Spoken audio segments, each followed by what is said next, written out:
Hello students, welcome to Hiba Max 11th Standard Business Max and Statistics Chapter 2 Algebra. Exercise 2.1 Resolve into partial fractions for the following. In the exercise 10th question solve பண்ணலாம். Question பாருங்க 1 by x square plus 4 x plus 1. இப்போ x square ஃபர்ஸ்ட்ல இருக்கு, so ax plus bன்னு எடுத்துக்கலாம் இல்லையா. And second factor நார்மலாக தான் இருக்குது. சொல்யூஷனில் 1 by x square plus 4 into x plus 1 is equal to இப்போ இதை பிரித்து எழுதலாம். ax plus bன்னு எழுதிக்கணும், ஏன்னா x square இருக்கு இல்லையா. ax plus b divided by x square plus 4 plus c divided by x plus 1. இப்போ LCM பண்ணலாம். 1 divided by x square plus 4 into x plus 1.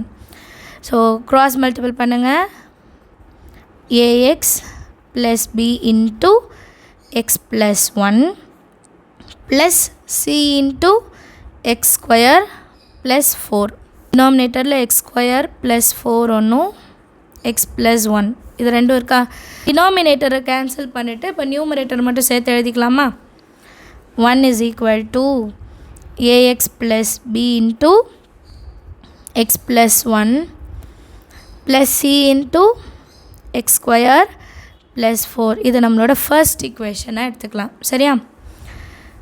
இப்போ நெக்ஸ்ட் லைனில் எக்ஸோட வேல்யூ -1 சப்ஸ்டியூட் பண்ணால் ஏபி கேன்சல் ஆகிடும், சியோட வேல்யூ கிடைக்கும் இல்லையா. +1 இருந்தால் -1 எடுத்துக்கணும். Substitute x is equal to -1 in equation 1. So 1 is equal to a into -1 plus b. x இருக்கிற இடத்துல -1 plus 1 plus c into x square, அப்போ -1 whole square plus 4. next lineல 1 is equal to the full term 0. இப்போ c into -1 square plus 1 plus 4. so 1 is equal to 5 into c. multiplication இருக்க 5 division கொண்டு வந்துடலாம். so 1 by 5 is equal to c. c ஓட value கண்டுபிடிச்சிட்டோம். அடுத்து b ஓட value கண்டுபிடிக்கலாம். Next x இருக்கிற இடத்துல 0 சப்ஸ்டியூட் பண்ணலாம், அப்போ a வந்து 0 ஆகிடும். b and c நமக்கு தெரியும், கண்டுபிடிக்கலாம். Substitute x equal to 0 in equation 1. so 1 is equal to a into 0 plus b 0 plus 1 plus c into 0 plus 4. 1 equal to a into 0 0 ஆகிடும். b 0 plus 1 1 1 into b b தான் plus 4 into 0 plus 4 4. அப்போ 4 into c 4 எழுதியாச்சு. c ஓட value வேணா 1 by 5. இப்போ next லைனில் 1 இது plus 4 into 1 by 5ன்னு என்ன அர்த்தம், 4 by 5 இல்லையா.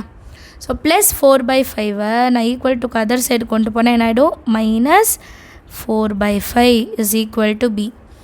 5 1s are 5, 5 minus 4 1, 1 by 5 is equal to b. இது சால்வ் பண்ண தெரியும் இல்லையா. 1 minus 4 by 5னா 5 1s are into 5, 5 minus 4 by 5. So 5 minus 4 1 1 by 5. இதுதான் b யோட வேல்யூ. நெக்ஸ்ட் இப்போ a வேல்யூ கண்டுபிடிக்கணும். a வேல்யூ எப்படி கண்டுபிடிக்கலாம் அப்படின்னா, equating the coefficient of x square. இங்கே எக்ஸ் ஸ்கொயர் எதுவுமே இல்லை, 0 ஆகிடும். இங்கே ஏஎக்ஸ் இன்ட்டு எக்ஸ், அப்போ ஏஎக்ஸ் ஸ்கொயர்னு கிடைக்கும். பிக்கு வந்து 2x இல்லை, வராது. ப்ளஸ் சிஎக்ஸ் ஸ்கொயர் இருக்குது பாருங்கள், சி இன்ட்டு எக்ஸ் ஸ்கொயர். அப்போ நமக்கு ஏ அண்டு சி மட்டும்தான் வேல்யூ, கரெக்டாக. Equating the coefficients of x square. இப்போ லெஃப்ட் ஹேண்ட் சைடில் 1 தான் இருந்தது, எக்ஸ் ஸ்கொயர் டேர்ம் எதுவுமே இல்லை, so 0 is equal to a plus c. இது ஆல்ரெடி என்னன்ட்டு நான் எக்ஸ்பிளைன் பண்ணிட்டேன், சரியா. So 0 is equal to a plus c ஓட வேல்யூ என்ன 1 by 5. இப்போ plus 1 by 5 equal to other side போனால் -1 by 5 that is equal to a. abc value என்னன்னு கண்டுபிடிச்சிட்டோம். இப்போ நம்ம சப்ஸ்டியூட் பண்ணலாம். 1 divided by x square plus 4 into x plus 1 is equal to a ஓட value -1 by 5 into x, okay சரியா. Plus b ஓட value என்ன 1/5 divided by x square plus 4 plus c ஓட value 1/5 divided by x plus 1. Next லைனில் இந்த -1/5 காமனாக இருக்குது. So அதை வெளியே எடுத்துடலாம். லெஃப்ட் ஹேண்ட் சைடில் எந்த ஒரு சேஞ்சுமே இருக்காது இல்லையா. ஸோ 1/5 மட்டும் காமனாக வெளியே எடுக்கிறேன். அப்போ உள்ள என்ன இருக்கும் பாருங்கள், -x மைனஸ் இருக்கா, -x + 1 இருக்கும் டிவைடட் பை எக்ஸ் ஸ்கொயர் + 4 இருக்கும் ப்ளஸ் 1 5 டினாமினேட்டர் கொண்டு வந்துடலாம் x + 1. இன்னும் ஒரு லைன் எக்ஸ்ட்ரா வரும் நமக்கு. நீங்கள் ஸ்கிப் பண்ணலாம், பட் அண்டர்ஸ்டாண்ட் ஆகலைன்னா கஷ்டமாயிடும். 1/5 இருக்கு இல்லையா. ஸோ 5 கீழே எழுதிட்டு டினாமினேட்டர் இருக்கிறது எழுதிட்டேன். இப்போ நியூமரேட்டரில் இருக்கிறது +1 முன்னாடி -x அப்புறம் அப்படின்னு எழுதிக்கலாம். நெகட்டிவ் வேல்யூ ஃபஸ்ட்டு வைக்க வேண்டாம், சரியா. ஸோ அடுத்தது எந்த சேஞ்சும் இல்லை. 1/5 × x + 1. ஸோ எல்லாருக்கும் அண்டர்ஸ்டாண்ட் ஆகிக்கும்னு நினைக்கிறேன். ஏதாவது டவுட் இருந்தால் மறக்காமல் கமெண்ட் செஷனில். அண்ட் என்னோட டீச்சிங் உங்களுக்கு பிடிச்சிருந்தால் மறக்காமல் வீடியோஸ்க்கெல்லாம் லைக் பண்ணிவிட்டு நம்ம ஃப்ரெண்ட்ஸ் சர்க்கிளையும் கொஞ்சம் ஷேர் பண்ணுங்கள். ஸோ தட் அவங்களுக்கும் அது யூஸ்ஃபுல்லாக இருக்கும், நம்ம சேனலுக்கும் ஒரு க்ரோத் கிடைக்கும். சரிங்களா. தேங்க்யூ ஸோ மச் ஃபார் வாட்சிங்.